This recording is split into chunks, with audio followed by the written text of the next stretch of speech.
Good morning Mas Ate. Yan. Ipatuloy natin Mas Ate yung nasimula natin. Sa nagawa tayo ng mga ano Mas Ate, cultivator para sa garden natin. Kaya samahan niyo po ako Mas Ate sa pangalawang party sa paggawa natin ng cultivator. Ngayon Mas Ate, na finish ko na po yung yung mga butas. Kaya gamit lang yung grinder. Gandang na okay naman sa atin yung bilog niya.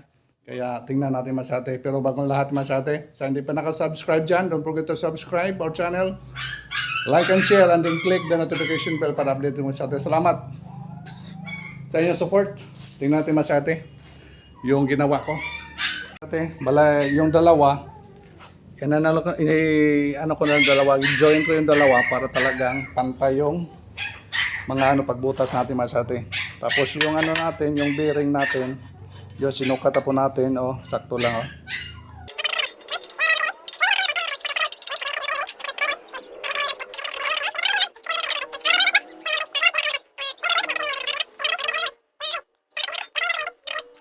Pasok natin yung bearing sa hub natin, yung natin sa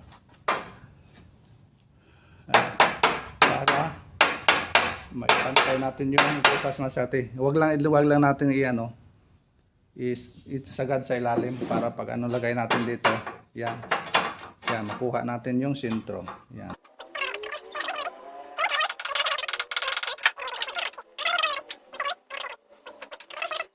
Yung ginamit natin dito mas ate, yung original talaga na bearing.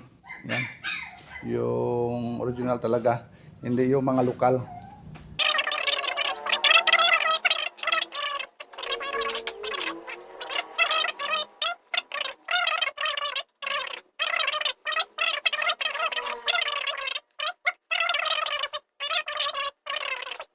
Sa atin ngayon, butasan natin ito muna sa atin bago natin ngayon i-plaster. Butasan muna natin, i-equal muna natin yung mga butas. Bali 5 lang bolt ilagay natin dito.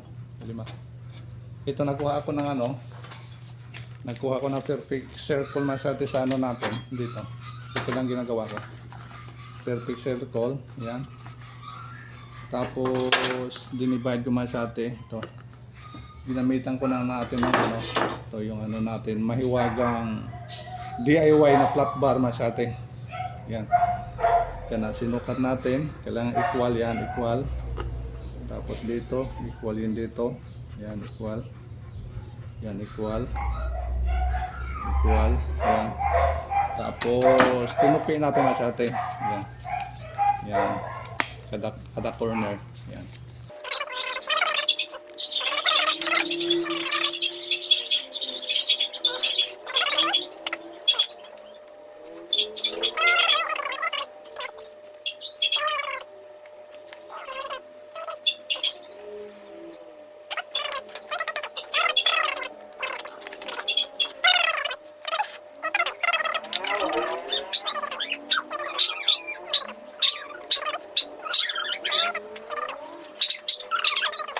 Mas ate, tanggalin na po natin mas ate para makita na natin yung marking.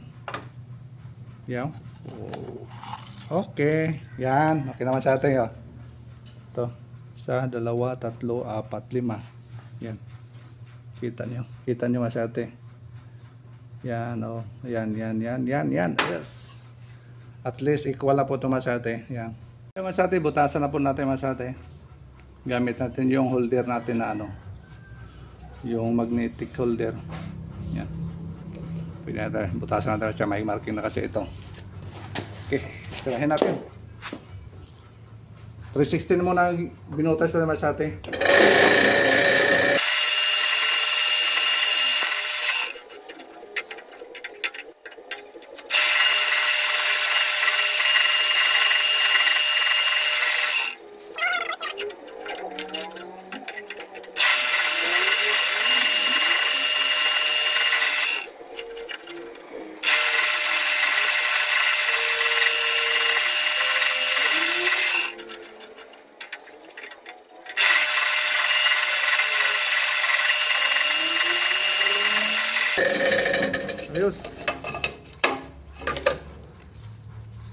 Okay, may anong butas naman sa atin. Ito yung guide natin.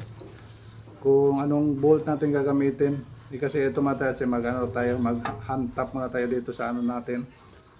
Sa kuan gearbox natin masate kasi dito yung tornilyo, kailangan yung ano natin dito, yung 1/4 na plain. Iano natin masate, hantapan natin para pabutasan natin, tapos hantapan natin para trade natin masate, para traded na siya masate. Yes. Ito lang gagawin natin. Tuloy-tuloy ito siya para pareho lang kasi mga pattern ito. Yan. Ayos! Sa atin, nabutasan na po natin yung mga maliliit. Yan, 316. Kompleto na po yan masati. Yung problema natin dito, wala tayong available na hand tap. Yung may hand tap tayo dito, medyo maliit masati. May kaliitan, kaya wala tayong magawa nito. Kaya bibili pa tayo, matagalan pa tayo. Kaya ang ginagawa ko ito masati, ito na lang. Ito kasi hinahanap natin ng laki na bolt. Kaso wala tayong hand tap na available. Kaya mangyari masati, i-welding ko na lang ito masati yung nut.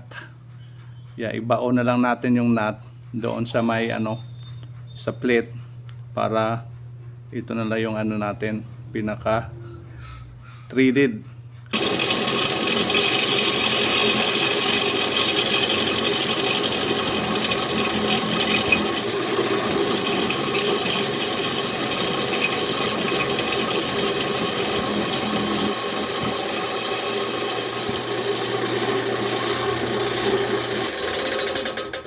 Ayos. Butasan na po naman sa atin. Ayos na. Okay naman sa atin. Ito po naman sa atin. Kasi sinabi ko na kanina, wala tayong panghantap. Kaya wala tayong pang trade. Ito yung ginawa natin. Yung naghanap tayo ng mga bolt. Ito yung bolt natin na with nut. Ito yung gagawin natin naman sa atin. Tapos, na lang natin. Welding na lang ito sa loob. Igbitan natin naman sa atin para hindi gumalaw. So, kung inig-welding natin, para di siya gumalaw, mayroon pa siya pag dilihigpit, tapos pag welding natin baka gumalaw. Okay. Tingnan natin, baliktarin natin masate para welding na po natin to. Yeah, okay. Ito yung masate sa dulo. Yan. Ito yung pang weldingin natin, yung mga nut natin din lahat dito.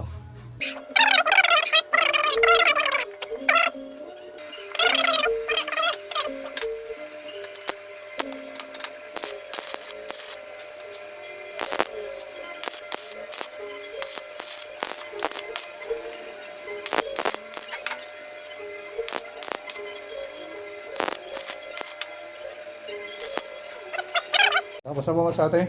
Yan. Tiktikan na po natin.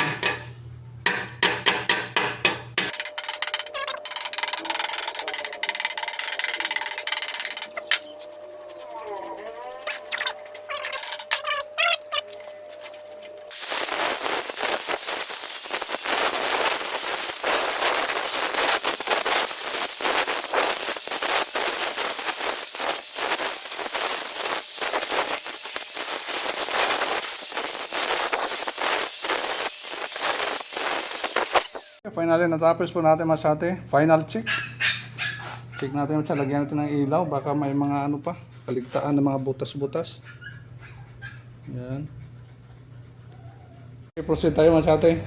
Nalagyan na po natin ng mga yung sprocket natin, ay welding na po natin sa Tapos yung mga bearing masate. Ito yung mga bearing. Ito yung lower sprocket natin. Tapos yung middle. Yung partner dito masate dito. Yung maliit hanggang dito sa nakatamtamang laki. Tapos yung malaki, doon na mas drive yun sa na punta sa makina. Yan. Yung natin, na-mountain na po yun ng natin, yung bearing. Ito na po yun masyado. Saka yung middle sprocket, ganun din. Para masukat natin yung housing natin sa natin, sa gearbox. Para lagyan natin ng hindi kasi maganda, medyo square, rectangle. Lagyan natin ng kasi yung curve doon tayo masyate. Yun, abakan natin masyate pag symbol natin dito. Ito madali lang kasi paggawa nito eh. Ito lang hindi ko lang nakakuha kanina. Yeah, welding lang ito. Yeah. Kabilaan para pag drive niya hindi niya matanggal. Kailangan solid yung pagka-welding sa atin. Yung sprocket natin. Ay, ito sprocket. Ito yung bearing natin. Okay, katingan na po natin sa atin. Ito mountain na po siya. Okay, dito naman sa atin sa upper sprocket natin. Ito kasi yung pang masate, pang pursahan. Yung gamit natin dito, tagdadalawang bearing hong ginamit natin para tibay talaga siya.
Wow, totally complete na masyarte. Hindi ko lang po napakita kanina yung pag-partner nito pag masyarte. Pag takip masyarte. Ito na po yung siya masyarte. Ito yung mga natin, ready na po yan.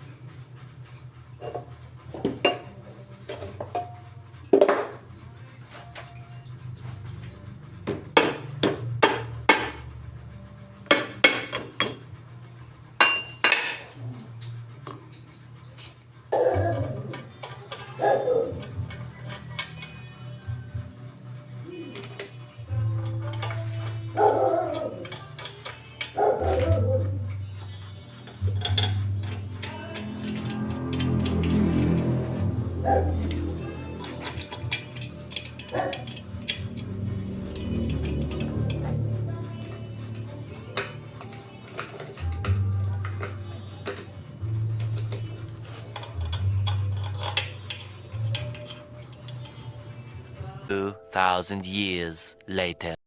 Okay, ito na po naman sa atin. Tapos na po yan. Nagamit na po natin yan. Thank you so much.